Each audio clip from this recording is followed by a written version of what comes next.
So hello everybody, thank you very much for joining us. My name is Brian Duffy, I'm the CEO of the Watch Switzerland Group, and very pleased to be doing these Instagram presentations on a major happening in the world of watches, the Watch and Wonders week. Everything getting done remote, but it by no means has detracted from the excitement of the wonderful new products that we're seeing. I'm delighted today to be joined by a special guest, Christoph Grainger-Herr, who is the CEO of the IWC. Great to see you, Christoph. Thanks for joining me. Good to see you, Brian. And it is remotely indeed. You've got a bit more light in your office than me in my container studio here, fully blacked out, but lovely to chat to you. Yeah, well, we can still manage to see your suntan, so things are not so bad. Yes. Actually, it's good to see you looking so well. Last time we saw you, of course, you had a sling in your arm, having damaged your shoulder snowboarding, if I remember right. Yes, correct. Yeah. Yeah. So you're tracking my recovery fully. So I've literally had Easter Monday. I had a careful go back on skis. Yeah. Actually doing the same slope again where I crashed, just to sort of psychologically get over that again. Yeah, I'm being cautious. I had a couple of runs now. I had one day of skiing, and I'll go back on the static bike tomorrow, like step by step. So it's still not healed, but I can at least have some radius again in terms of movement. So we're good. Yeah, thank you. Great. Well, good for you for getting back in the horse again, as they say. I'm sure it's the right thing to do. And I'm sure we're making everybody very jealous about the wonderful lifestyle you have in Switzerland with all year round activity. And of course, you're based in Schaffhausen, slightly unusual for the world of watches, but a very important historic location. Yeah, no, that's true. So we are we're the only Swiss watch company that I'm aware of that has an American founder, Florentine Aristo Jones, who came from Boston. And the unique thing about Jones was he was not just a watchmaker, but he was an engineer and an entrepreneur. Yep. And he came really with this idea of bringing the American systematic approach to watchmaking to Switzerland. And when he came to Schaffhausen back in 1868, he set up IWC as the first ever centralized watchmaking facility, when at the time, most of watchmaking was really home assembly by farmers in the winter months by the fireplace. And Jones came and created this modern industrial environment, which is that engineering spirit that is still strong in the brand today. Yeah, engineering, creativity, entrepreneurial, and all of that I think is really embraced in the great story of the founding of the IWC. And it is, as we chatted before, it's such a charming town in which you've got this wonderful manufacturer. So I do really envy your job. It's a nice place, and it's a wonderful role that you have. And how are you finding? So it was a year ago actually that we did this first remote interaction when you introduced some great product a year ago around the Portuguese range, which has gone very well for us. And generally, how are you finding this remote presentation of product? Yeah, it's a sort of, it's a little bit, two-sided, I would say, because on the one hand, I think the ability to connect in person with a lot more people directly, which we could never try to cover in any roadshow travel arrangement. There's no way you could ever spend this amount of one-on-one time. Yep. That's obviously a huge improvement over the mode of trying to squeeze everything into a couple of roadshow stops and then 5-6 days at Watches and Wonders in Geneva. On the other hand, I think it's much more difficult to get a sense of an energy in the industry when you're not actually physically coming together, because the feedback is very different. If I present here from the studio, especially in a non-Zoom but a webcast format like yesterday, as soon as you've spoken your last sentence, the camera cuts out and you're on your own in a room. You have no emotion, no feedback. You don't see facial expressions. You can't feel. You take to Instagram sort of 2 seconds later on Clubhouse to try and figure out whether people liked it or not. And that's, I think, the energy that everybody is missing a little bit. And I do hope that moving forward we can find a good balance of both. No, I think that's the point. I think we've all got real benefits, as you've said, of this way of remote, this way of presenting to a much broader audience. I think the scheduling of new products have definitely benefited from the circumstances that we found ourselves in, but we're all desperately missing that personal interaction. And you're going to show us some wonderful products, which will be great to see, but it's not really a complete substitute for getting them in your hand and putting them on your wrist. So the sooner we get back to that. as you know, our industry is all about relationships, about emotions. It's about clients having an emotional experience with the product. Yeah. And there's only so much we can do in AR and VR and Zoom, when it comes to that. Yeah. So IWC is a brand that we love at Watches of Switzerland, both UK and US. We're really delighted to represent you well in both markets. Three big families that we sell. Portuguese, which I mentioned earlier, we've done very well with in the last year with the introductions that you presented to us last year. Yeah. Portofino, and then of course Pilot. And Pilot, I think, probably is the iconic family that we do all associate with IWC. And I think your history in aviation watches goes back, if I remember correctly, to the 1930s. Huge heritage. Yeah, absolutely. So it's over 85 years now. In the 1930s, there was a family called Homburger who owned IWC, and their sons were actually passionate pilots, both military and civilian. Incidentally, they passed their pilot's license in Croydon, close to London, and they came back and actually asked their dad to make the first ever special watch for pilots from IWC in 1936. But really, sort of today's DNA in the family goes back to two other models. Firstly, that was clearly the 1948 Mark 11 for the Royal Air Force, which was a really high precision observation watch for the Royal Air Force, and later on the other Commonwealth Air Forces. And then, of course, the Big Pilot, which is an observation navigation watch from 1940 and a pure exercise in form follows function instrument watch design, which then over time has really become much more, sort of a cultural statement of utility sports watch design rather than being just a watch for pilots and navigators, but really rooted back in very, very pure observation instrument watches. Okay. Tremendous heritage. So let's take a look at what you're introducing to the market this week. Yeah, absolutely. So the first one, as I said, going back to directly this 1940 relationship with a Big Pilot, I'll show you on the left here. If we go to split a minute, Jessica, and we can see that nicely. Okay, so I'm on the other screen now. Cool. So really the Big Pilot here on the left is the existing 46 millimeter model in the Big Pilot. And then on the right, you can see the reduced case size, a very pure dial in the Big Pilot 43. We've gone back to no date, no power reserve in the Big Pilot, and also in terms of the Superluminova layout coming from the cross layout here in the Big Pilot 46 to the all luminous numbers, hands, and index layout in the 43. I can show you here a little bit how the lumen works. Yep. And then you have side of the case, you can immediately see the size reduction. The crown is now much more ergonomic. It doesn't touch the skin when you move your hands. And actually, compared to the closed case back of the 46, we now have the sapphire crystal case back, our own in-house caliber 82 here with 60 hours power reserve and peloton winding, 100 meters water resistance, making this really a fully versatile sports watch. And our new ease exchange system here, you can see the buttons integrated into the back of the strap. And if I angle the strap slightly and push the button, I can easily detach the strap from the standard spring bar, which is also removable, giving you full flexibility between all the different accessories. And whether you want to go to full sports mode with one of our colored Big Pilot's rubber straps, you can easily then reconfigure the watch within seconds to become a 100 meter waterproof, fully functional sports watch. Alternatively, 6 different colors available initially, also bright red, for example. And then having reduced now the size of the Big Pilot, and with that also the weight, we're now offering the Big Pilot for the first time on a tapered design 5-link stainless steel bracelet, beautifully fitted to that 43 millimeter case. We've got the fine adjustment here in the clasp. At the push of a button, you have 5 millimeters of adjustability from the clasp, and then the same case back finishing. And also on the metal bracelet, and that's quite unique, you have that push button finish where you can use the same spring bar to change in between leather, textile, rubber straps, and the metal bracelet, making this really an all-round sports watch in a much more wearable size with that purity of the original Big Pilot design. So that's the Big Pilot 43.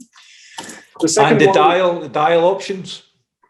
Dial options are blue and black to start with, and then there's more colors coming probably in September.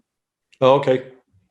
I should just mention, you do IWC, to me, is famous for the blue that you do. We have great success. And I don't know if I ever told you, my first ever visit to SIHH back probably 2008.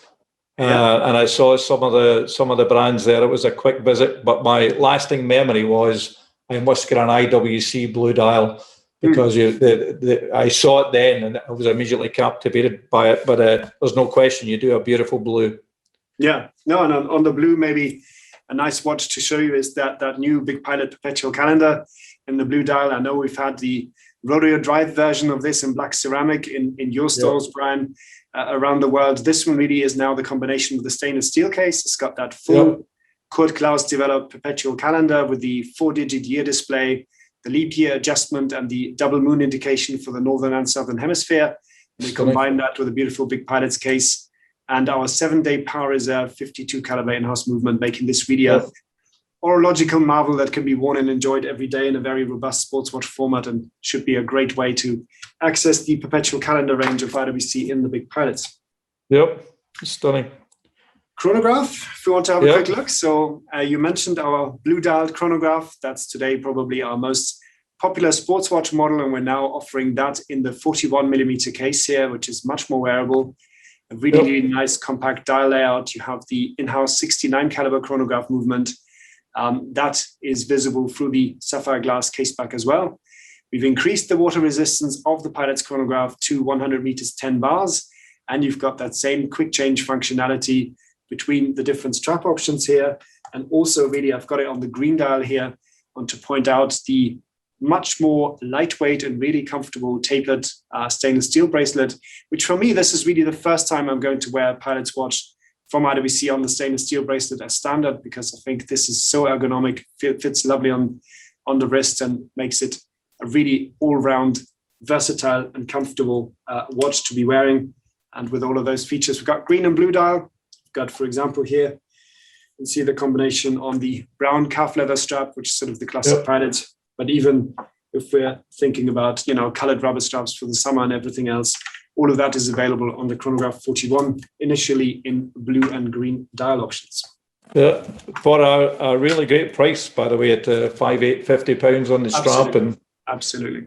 Yeah, it's fabulous. And we're just complimenting your blue, but the green looks every bit as stunning, actually. Yeah, I must say, and I surprised myself because I wear a lot of blue, but actually the first one I picked was literally the green dial on the stainless steel bracelet, because the green, it really changes sort of the lighting effect between sort of an almost black and like a bright vivid green, depending on how the sunlight actually hits it, and it's really, really a nice stunning color to suit a lot of different outfit options. Yep. And we had an idea of these products we were given some kind of preview, but a really fabulous surprise you introduced just yesterday was your shock absorber. Yeah, absolutely. Tell us about it. This is really taking all of our experience from the military projects that we've been working on the last few years, where we're making watches for US naval aviators, especially for the tactical schools, but also many of the fleet squadrons. And one of the things we noticed early on was that the mechanical loads that are on these watches are extreme because of the workload in the cockpits, and pilots actually banging their watches around quite a bit. There's a lot of angulated metallic surfaces. And we figured out that if there was one frontier we wanted to work on in pilots' watches, really that G-force shock protection, because the mechanical movement at the end of the day is a delicate mechanism that needs protection against the elements. And we started what we call the IWC Experimental Engineering Department around our colleagues here with Lorenz Brunner, who started working on different approaches to actually reducing the forces of acceleration on the movement when the watch is hit by an object from the outside or hit against a hard surface. And the shock absorber XPL in the 44 millimeter Ceratanium case has our now patented spring protect system. And what that does, it's a finely formulated and calculated BMG bulk metallic glass spring that freely suspends the movement inside the case, allowing the movement to travel into every direction when the case is being hit. We have an 80% reduction of G-forces that is happening between the watch case and the movement. And the watch has been tested by the Cavendish Laboratory at the University of Cambridge to acceleration forces in excess of 30,000 G. Now, to put this into perspective, if you wearing the watch on your wrist and you hit a hard surface like a tabletop with all your power, you'll probably generate somewhere between 300 and 1,000 G. This watch is tested to above 30 times that level. And we achieve that by doing three things. We've got this BMG spring here, which you can see between the watch case and the movement, bearing in mind that there's quite a tight space in a 44 millimeter watch. We then have our in-house caliber 32 with 120 hours power reserve. This sits on an aerospace aluminium base plate to reduce the weight and the inertia when the spring actually flexes. And then the third component is this unique bayonet coupling here between the crown and the movement, meaning that when the crown is pushed in and locked in, a clutch system partially disengages the transmission from the movement, allowing the movement actually to travel within the watch case. And when I then unlock the crown and pull it out, the clutch fully re-engages the movement, allowing you to actually change and set the time and wind the watch and so on. This combined with our own proprietary Ceratanium case, which is a ceramic infused titanium alloy that is both scratch resistant and fracture proof, just as titanium. And then we've got this kind of rubberized silencer here on top just to reduce the noises from the watch being struck against hard objects. That together with a rubber inlay strap and a Ceratanium buckle, really showcasing what can be done in terms of next level engineering for pilots' watches and G-force protection. Yeah. That looks amazing, and combining a lot of your great strengths, including the titanium, Ceratanium use, and again, something that we saw a great success with your recent introduction of the relaunch of the 3705. The wonderful 3705, yes. Which thank you for supporting that. That was excellent. Oh, no, we were delighted. You know, we'd like to have supported you even more. but we would have loved to make more. That way. Your shock absorber, is that limited in production? Yeah, we're going to be making 30 pieces of the shock absorber in tranches of 10 a year, starting with 10 this coming year. So yes, okay. 30 in total. Okay, and it's around £66,000. It is indeed for a piece of unique engineering. It is indeed. And will we see more from you in the balance of this calendar year? Absolutely. We have 4-phased launch. So the first wave now is really focusing on upgrading the Pilot's Classics with our in-house movement, more wearable sizes into really modern, versatile sports watches. Then we'll have a second wave, which is already sort of teased by the Top Gun watches we presented yesterday. That will come in June, July. And then 2 more waves in the autumn and just before the Christmas shopping season. So there'll be more to come with a big emphasis on the Pilot's collection, yes. And what's your expectation now that the world is heading towards some kind of normality? We certainly all hope and expect. What do you think is going to happen in the marketplace? Well, I think, it's still impossible to say at the moment how quickly there will be a normalization, especially in travel and tourism. I think, congratulations again to you in the UK for moving on with the vaccination process rather swiftly. That's not the case in some other parts of the world.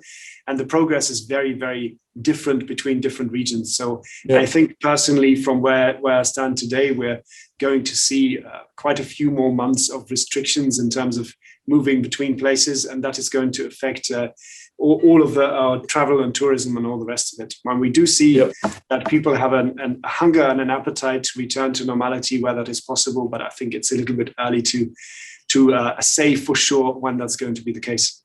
Yep, no, you're absolutely correct. We are feeling positive here in the UK market. We open up next Monday with all of our stores in England and Ireland.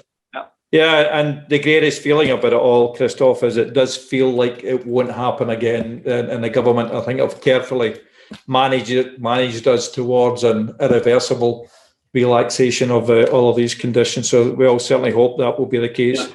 And we do think it's going to be a very, very positive market. Just before we finish, one last thing I would mention is an increasingly important subject with consumers today is environment and protection of the environment, protection of the planet. And I really have to give IWC congratulations. You really lead the market when it comes to environmental subjects. You had one advantage, of course, with your hydroelectric power coming from the Rhine, but I know it's something that's very high on your priorities, and congratulations for all of what you do in the environment. No, thank you. I mean, you saw a couple of weeks ago, we launched our new collection of TimberTech straps, which I think is a next step in making sure that we combine animal-free product alternatives to our exotic and calf leathers with a very high recycling content. And again, the idea for us is really that we push the engineering in a sense that we can create real alternatives to materials. And this is always our approach in material sciences, that I don't want to have just a talking point material that ticks the box. I want to make sure that we have something that looks and feels like an IWC product, that is comfortable to wear, and that we don't just use an alternative fiber, but then have to inject it with 98% plastic to make it last. And really with that FSC certified paper fiber with a recycled microfiber backing, we found a combination that wears comfortably, that has the strength of a calf leather strap, but is fully animal free and vegan. And of course, the other element being the chain of custody certification, which we received just a number of years ago, weeks ago, from the Responsible Jewelry Council, saying that now our precious metal components in our watches are individually traceable back to the original source, meaning if somebody has a rose gold Portuguese chronograph in 60, 70 years' time with the individual case number, we can see exactly where that gold originally came from, which I think, again, gives clients the confidence that they're buying a very responsibly made product from IWC. No, congratulations on that, Christoph. I know that such a priority comes from leadership that you're obviously showing, and congratulations again on the great product. And as ever, your very professional presentation of it. And thank you for joining me today. Yes, thank you, Brian. Wishing you and the business all the best.